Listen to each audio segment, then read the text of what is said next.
안녕하세요. 드라마를 톱파보는 잼잼 리뷰입니다. 압력솥을 구하러 자맹을 나갔을 때 손목을 다친 지영이 걱정된 연희군은 한밤중 지영을 불러 그녀의 손을 잡고 진심으로 미안하다고 사과합니다. 요리 대결에 고가의 중대사를 걸어 지영을 다치게 하고 위험에 처하게 한 걸 자신의 실수라며 사과하는 연희군의 모습은 너무나도 진실했습니다. 연희군은 이제라도 경연을 그만두게 하겠다고 하는데요. 하지만 지영은 씩씩하게 질 땐 지더라도 해볼 때까진 해봐야 되는 거라며 이기겠다는 강한 의지를 불태우죠. 하지만 마지막 경연날 경연이 시작되었음에도 불구하고 장춘생은 압력솥 뚜껑을 들고 오지 못했는데요. 지영은 소치 시간 안에 오지 않았을 때를 대비해 플랜 B를 준비하고 있었습니다. 하지만 장춘생이 누군가요? 바로 장영실의 후예잖아요. 장춘생은 자객들에게 쏜 폭탄 때문에 압력솥 뚜껑이 손상되자 폭탄의 위력에도 상하지 않는 압력솥을 다시 만들기 시작했습니다. 그렇게 장춘생은 손 내부의 압력을 2기압까지 견딜 수 있도록 만들어 손 내부의 온도를 150도까지 올릴 수 있는 폭탄에도 안 터지는 업그레이드 압력솥을 들고 궁에 도착했죠. 한편 당백룡은 다양한 식재료를 동시에 조리하기 위해 여러 개의 화로에 불을 지피고 솥을 올린 후 30여 종류의 귀한 식재료들을 꺼내놓는데요. 당백룡이 준비한 건 중국에서 가장 진귀한 식재료라고 불리는 제비즙이었습니다. 우리가 생각하는 평범한 제비의 둥지가 아니라 바다제비가 특수한 해초만을 모아 집을 지은 것으로 불순물이 전혀 섞이지 않은 깨끗한 흰색 책상급 제비집이었어요. 또한 당백룡은 상어 지느러미 즉 샥스핀까지 준비했는데요. 샥스핀은 부드러운 젤라틴 성분이 일정한 결을 이루며 스펀지처럼 촘촘히 구성되어 있어 그야말로 세상에 둘도 없이 독특한 식감을 자랑하는 것이었죠. 그 뒤로 쏙쏙 올라오는 식재료들 또한 하나같이 진귀한 것들이었습니다. 해삼, 전복, 죽순, 송이버섯, 상어입술, 노루힘줄, 생선 불에 마지막으로 수삼을 자연 건조시킨 백삼을 꺼냈는데요.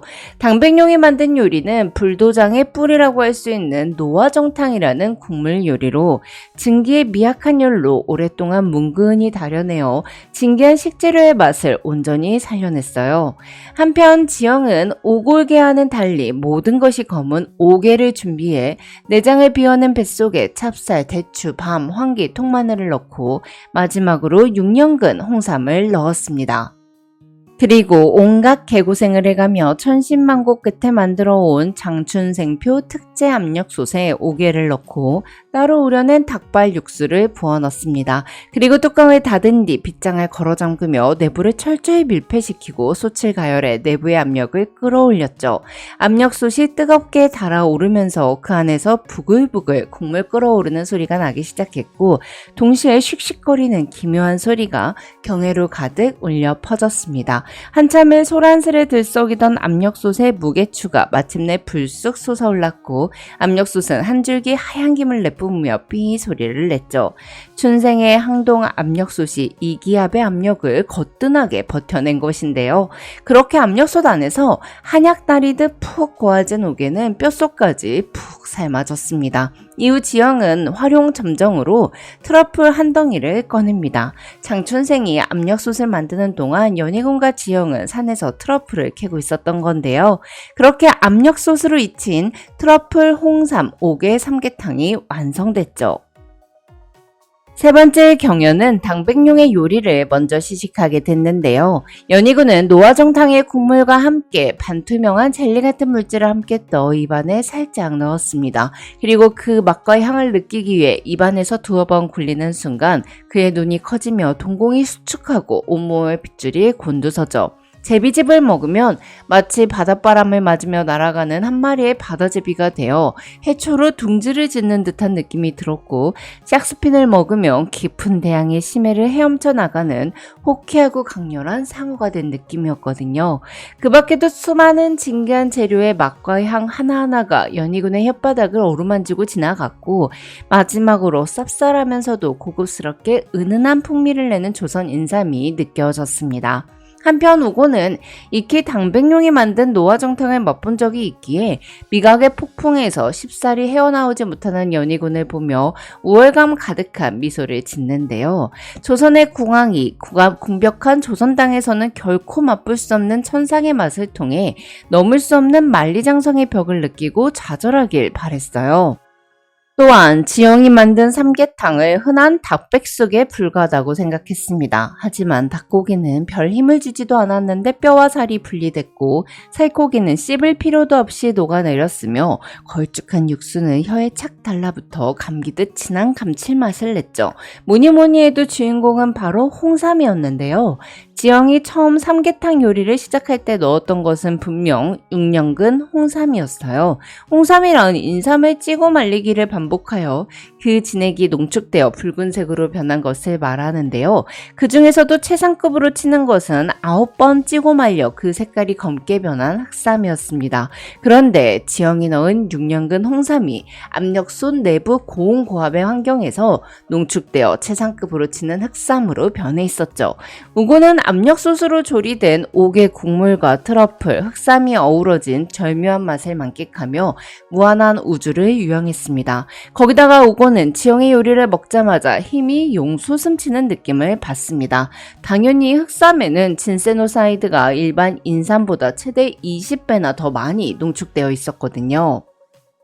진짜 맛있는 요리를 먹으면 딸꾹질을 하는 숨길 수 없는 버릇이 있던 우고는 갑자기 솟구치는 에너지에 당황한 나머지 벌개진 얼굴로 안절부절 못하다가 결국 딸꾹질을 합니다. 그렇게 사신단 대표는 온몸으로 지영이 이겼다는 걸 증명했고 요리 경연은 조선이 승리했습니다. 그런데 그때 우곤이 항상 폐하에게 대령 숙수 여인을 공료로 바치라는 개소리를 짓거리는데요. 이건 강목주와 제산대군이 꾸민 일이었어요. 제산대군은 연희군을 자극해 폭군으로 만들고 싶었고 강목주는 지영을 제거해버리고 싶었으니까요. 지영을 공료로 바치라는 말에 연희군은 이 나라의 대령 숙수를 공료로 데리고 가려면 최소 100만이 넘는 수행원은 데리고 왔었어야 한다며 지영을 지키기 위해선 양국 간 전쟁이라도 불사하겠다고 선포합니다. 그렇게 조선 측 내금위와 명나라 사신단을 호위하던 수행원들은 순식간에 칼을 뽑아 들었는데요. 그 강경을 목격하고 있는 양국 신하들은 그야말로 살얼음판 위를 걷는 기분이었어요. 성희아는 저 미치광 임금이 드디어 이를 벌이는구나 싶어서 등줄기에서 식은땀이 흘러내렸죠. 정말 전란이 벌어질지도 모르는 상황이었으니까요. 그때 대왕대비가 등장해 상황을 아주 깔끔하게 마무리해버리는데요.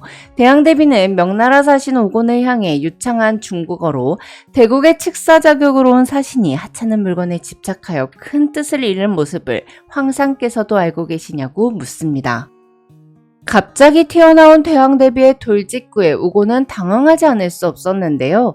사실 대왕대비의 넷째 고모와 다섯째 고모 두 분 다 선대 명나라 황제의 비였거든요. 명나라에서도 손꼽히는 명군인 연락제와 선덕제, 선대 두 황제가 바로 인주대왕대비의 고모부였던 거죠. 그러니 황실의 족보로 따지자면 인주대왕대비가 현재 명나라 황제보다 학렬이 높은 셈이었어요. 우고는 이 사실을 뒤늦게 사신단 중 한 명에게 듣게 되었는데요. 그 순간 대왕대비의 전설을 받은 명나라 황제가 보낸 서신이 도착합니다.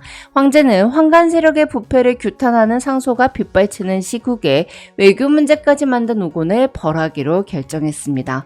이에 대령 숙수를 공료로 바치라는 이야기는 쏙 들어갔고 우곤은 황제가 보낸 군에 의해 명나라로 끌려가죠. 그럼 저는 다른 리뷰로 돌아올게요. 지금까지 잼잼 리뷰였습니다. 감사합니다.